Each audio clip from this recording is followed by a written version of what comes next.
peur de ne pas être prêt ou le syndrome du perfectionniste. Beaucoup sont victimes de ce syndrome. Beaucoup n'arrivent pas à se lancer parce que les choses ne sont jamais suffisamment prêtes pour eux. Et malheureusement, je connais trop de personnes qui ont de beaux projets, mais qui, chaque fois qu'on discute, vont me dire il y a encore telle option qu'il faut rajouter, il y a encore tel sujet que je dois travailler, il y a encore tel aspect que je ne maîtrise pas parfaitement. Et donc ça, c'est important. Et donc, à ce niveau, pour vaincre cette peur, je vais te donner quelques sagesses qui m'ont aidé.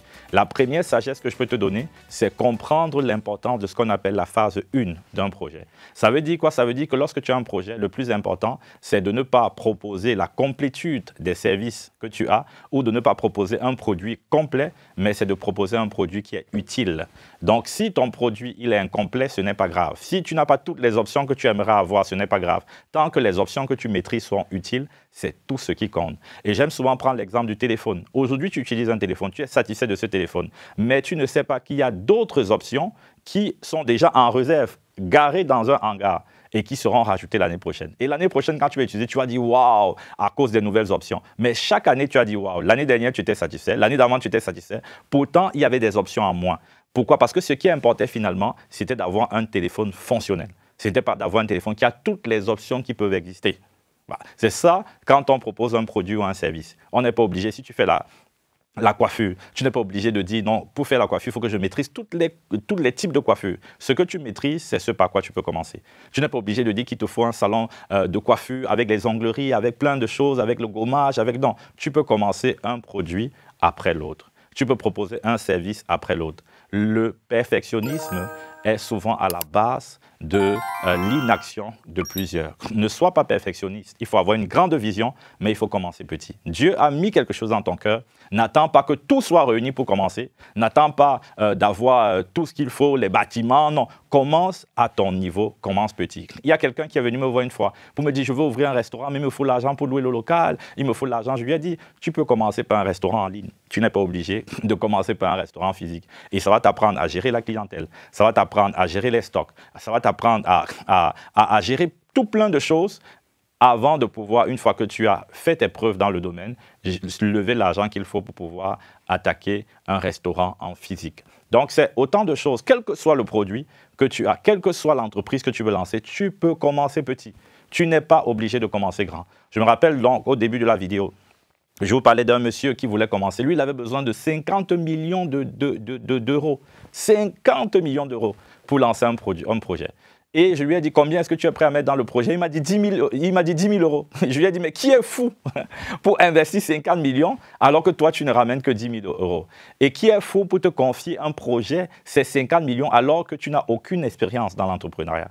Aucune personne ne fera cela. Il était buté depuis de nombreuses années parce qu'il attendait les 50 millions d'euros pour pouvoir commencer son projet. Et c'était de faire une grande chambre froide pour pouvoir alimenter plusieurs entreprises parce qu'il y avait une pénurie en chambre froide dans son pays. Mais moi, ce que je lui ai dit, c'est, dans ta maison, tu peux dédier un espace pour justement la chambre froide et tu prends, il y a des petites chambres froides qui se vendent à 5 000 euros, tu l'achètes et tu commences à desservir les petits clients. Tu commences à être dans l'action, à gérer, à connaître la réalité de l'entrepreneuriat, la réalité du business en tant que chef d'entreprise et non plus simplement en tant que salarié. Et donc là, après, tu peux augmenter progressivement le nombre de chambres froides que tu as et puis demain, des personnes pourront te faire confiance pour que tu investisses massivement pour mettre en place une très grande chambre froide. Donc, on peut toujours commencer petit, on peut toujours déjà se lancer, être dans le mouvement et puis grandir progressivement. La deuxième sagesse que je vais te donner, c'est le principe de l'équilibre du produit. Et là, je l'ai un peu évoqué plus tôt. Le principe de l'équilibre du produit veut simplement dire qu'il ne faut pas rechercher le produit parfait, mais il faut rechercher le produit utile et fonctionnel. L'excellence, ce n'est pas la perfection. L'excellence, c'est le fait de bien faire avec ce que tu as et de pouvoir proposer un produit ou un service qui répond à un besoin. C'est ça l'excellence. Donc l'excellence n'est pas dans des complications, dans le fait de dépenser beaucoup, dans le fait de proposer quelque chose de parfait. Donc, il faut un produit équilibré, un produit qui est utile, un produit où tu fais au mieux en fonction des ressources dont tu disposes. La troisième sagesse, et ça, c'est la plus importante, je crois, et c'est celle qui m'a soulevé de la chaise et qui m'a poussé à avancer, c'est qu'il n'y a pas de meilleur moment de se lancer qu'aujourd'hui, parce que demain ne t'appartient pas. C'est souvent dit avec beaucoup de prétention, l'année prochaine, je vais faire ça, l'année d'après, je vais faire ci, l'année dans 5 ans, je serai là-bas. Mais la vérité, c'est que demain ne t'appartient pas. Tu peux mourir dans une semaine, tu peux mourir dans un mois, tu peux mourir dans un an. Donc, c'est la grâce de Dieu qui te maintient sur la terre. Et cette grâce-là ne doit pas être vaine. Donc, n'attends pas pour te lancer. Parce que tu peux être en train de... Tu peux partir dans un an et tu pars avec les projets que Dieu avait enfouis en toi. Et tu ne vas pas dire à Dieu, mais Seigneur, j'attendais d'abord d'avoir suffisamment d'argent pour me lancer. Non. J'attendais de compléter tel aspect du projet pour me lancer. Non. Lorsque ton projet atteint le minimum nécessaire qui peut être utile, commence. Commence quelque part et le Seigneur te conduira vers les hauteurs. Donc demain ne t'appartient pas. La Bible le dit dans Matthieu 24, verset 26. Pour ce qui est du jour et de l'heure, personne ne le sait, ni les anges dans les cieux, ni le Fils, mais le Père seul. On parlait certes du retour de Jésus, mais c'est également vrai pour nous. Tu ne sais pas. Tu ne sais pas. C'est pourquoi il faut avoir beaucoup d'humilité, même lorsqu'on parle à Dieu. Dis, si Dieu le veut, Dieu voulant, par la grâce de Dieu, j'espère être là dans un an et de voir toutes les œuvres que Dieu a enfuies en moi être révélées et manifestées à la création. Donc ne perds pas le temps. Dès que tu écoutes cette vidéo, commence aujourd'hui. Lance-toi aujourd'hui. Entreprends aujourd'hui, investis aujourd'hui, décide d'être riche pour Dieu aujourd'hui afin d'accomplir ses projets qu'il a pour ta vie.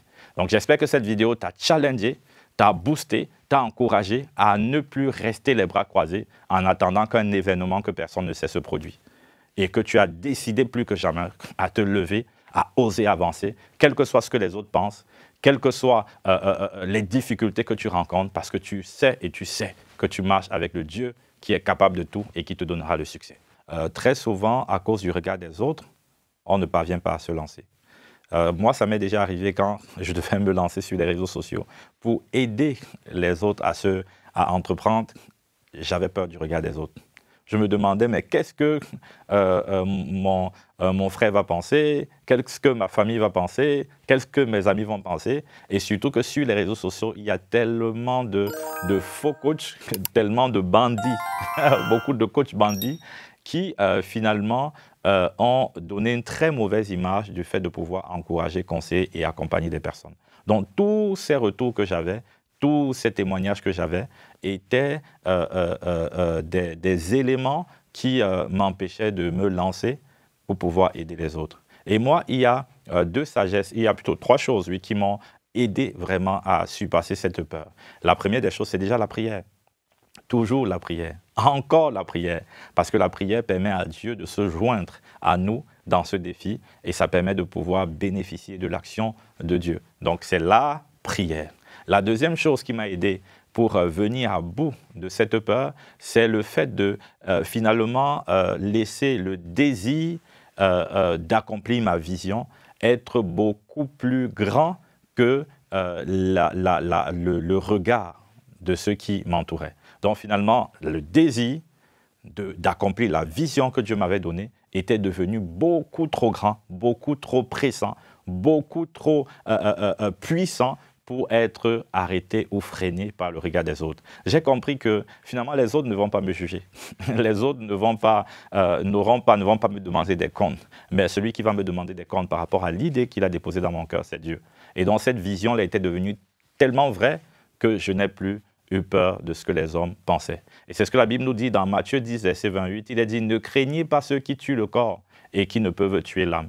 Craignez plutôt celui qui peut faire périr l'âme et le corps dans la géhenne. Ça veut dire que s'il y a quelqu'un qu'on doit redouter, quelqu'un de qui tu dois te demander qu'est-ce qu'il pense, c'est principalement de Dieu. Le regard ou les avis des autres peuvent être utiles lorsque ça va dans le sens de ce que Dieu pense, ou lorsque ça vient bonifier ce que nous voulons faire, ou lorsque ça ouvre nos yeux sur peut-être des aspects que nous ignorons, mais jamais pour nous freiner et jamais pour tuer le rêve de Dieu dans nos cœurs. Donc craignez Dieu et non les hommes. La troisième chose qui m'a également aidé, c'est de réaliser finalement que les gens ont leurs problèmes et que je ne suis pas le centre du monde. Et que croire que je suis le centre du monde pour que les gens restent, se disent qu'est-ce qu'ils pensent de moi, qu'est-ce qu'ils se disent à mon sujet, c'est même être orgueilleux, c'est être prétentieux. Chacun a ses défis, chacun a ses challenges, chacun va qu'à ses obligations. Ils peuvent peut-être faire un commentaire, mais je te rassure que la minute d'après, ils sont passés à autre chose. Donc finalement, tu n'es pas si important que ça à leurs yeux. Tu es important aux yeux de Dieu, mais tu n'es pas si important que ça aux yeux de ton entourage, parce qu'ils ont des défis, ils ont des challenges. Donc, ça ne sert à rien de t'arrêter et de prendre une décision définitive, une décision radicale, une décision qui va impacter le long terme sur les sentiments et les paroles que les personnes ont dit sur un laps de temps et souvent ne s'en rappellent même plus. Donc, fais attention et décide de surmonter cette peur et décide de considérer avant tout ce que Dieu pense plutôt que ce que les hommes pensent. Si cette vidéo t'a plu, partage-la, like, abonne-toi également et encourage le maximum de personnes à rejoindre notre belle dynamique. Nous passons à la dernière rubrique qui est la phase du pasteur. J'ai une question. Le principe, il est simple. Nous prenons une question en dessous de nos vidéos et nous y répondons dans une prochaine vidéo. Et donc, aujourd'hui, nous avons retenu la question d'une personne qui n'arrive pas, en fait, qui, à cause du travail, de la famille, ne sait pas comment trouver du temps pour ses projets. Et je pense que c'est le cas pour beaucoup. Donc, je travaille, j'ai de la famille et je n'arrive pas à trouver du temps. Moi, ce que je crois, et ça, c'est mon expérience, moi, je travaille aussi, j'ai la famille, je suis pasteur, et j'arrive à trouver le temps pour mon projet. On a tous 24 heures, mais ça veut dire que j'ai dû et je dois consentir des sacrifices ailleurs.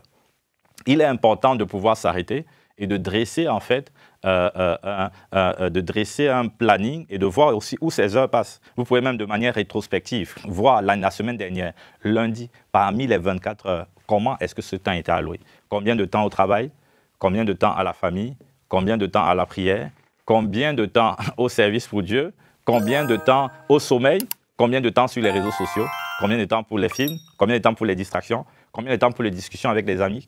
Il est important de pouvoir définir cela et vous serez étonné de voir où votre temps passe. Vous allez vous rendre compte que vous dormez trop, vous allez vous rendre peut-être compte que vous discutez trop avec les amis. Pourtant, Dieu ne vous demandera des comptes pour aucun d'entre eux. Aucun d'entre eux. Sauf si ce sont des personnes que Dieu a placées sous vous que vous devez étirer. Mais Dieu ne va pas vous demander des comptes pour des amis avec qui vous devez juste vous sentir bien. Vous n'aurez pas de compte. Mais en revanche, vous aurez à rendre compte à Dieu pour les idées que lui-même a enfouies au-dedans de vous. C'est pourquoi quand on dit souvent « tu seras riche pour Dieu », les personnes disent « Amen ». Je dis souvent « faites attention » parce qu'en même temps, c'est une proclamation, c'est une grâce, mais c'est également une responsabilité qui est posée sur vous. Ça veut dire que si vous n'atteignez pas ce que Dieu a prévu pour vous, vous allez rendre compte. Donc si Dieu vous a appelé à être milliardaire pour lui et que vous n'êtes pas milliardaire, vous allez rendre compte. Si on ne sera pas tous milliardaires, mais quel que soit le niveau de richesse, si vous ne l'atteignez pas, vous allez rendre compte. Donc, conscient de cela, vous devez bien utiliser votre temps. Donc, je pense qu'il y a souvent un problème de bonne utilisation du temps. Donc, malgré la famille, malgré le travail, je reste persuadé, peut-être sauf cas exceptionnels, qu'il est possible de moins dormir selon les saisons. Moi, il y a des saisons où je dormais 3-4 heures par jour. Mon corps n'était pas habitué, mais j'ai dû discipliner mon corps parce qu'il fallait que je voie les projets que Dieu avait déposés en moi se réaliser. Aujourd'hui, ce n'est plus le cas, mais il fut une saison où c'était la saison où je devais semer, où je devais sacrifier, où je devais me faire violence, où je devais vraiment maintenir assujetti ma chair parce que je savais que c'était le seul moyen si je devais enfanter les projets de Dieu. Donc, c'est peut-être un appel à la discipline, à plus de productivité, à moins de distractions, à plus de rigueur dans la gestion du temps que tu as. Donc j'espère que cette réponse t'a béni et de toute façon tu peux mettre un commentaire si tu as été béni par cette réponse et si ça t'encourage, ça te permet à voir plus clair pour mieux t'organiser pour la suite. On se dit à bientôt. Peace.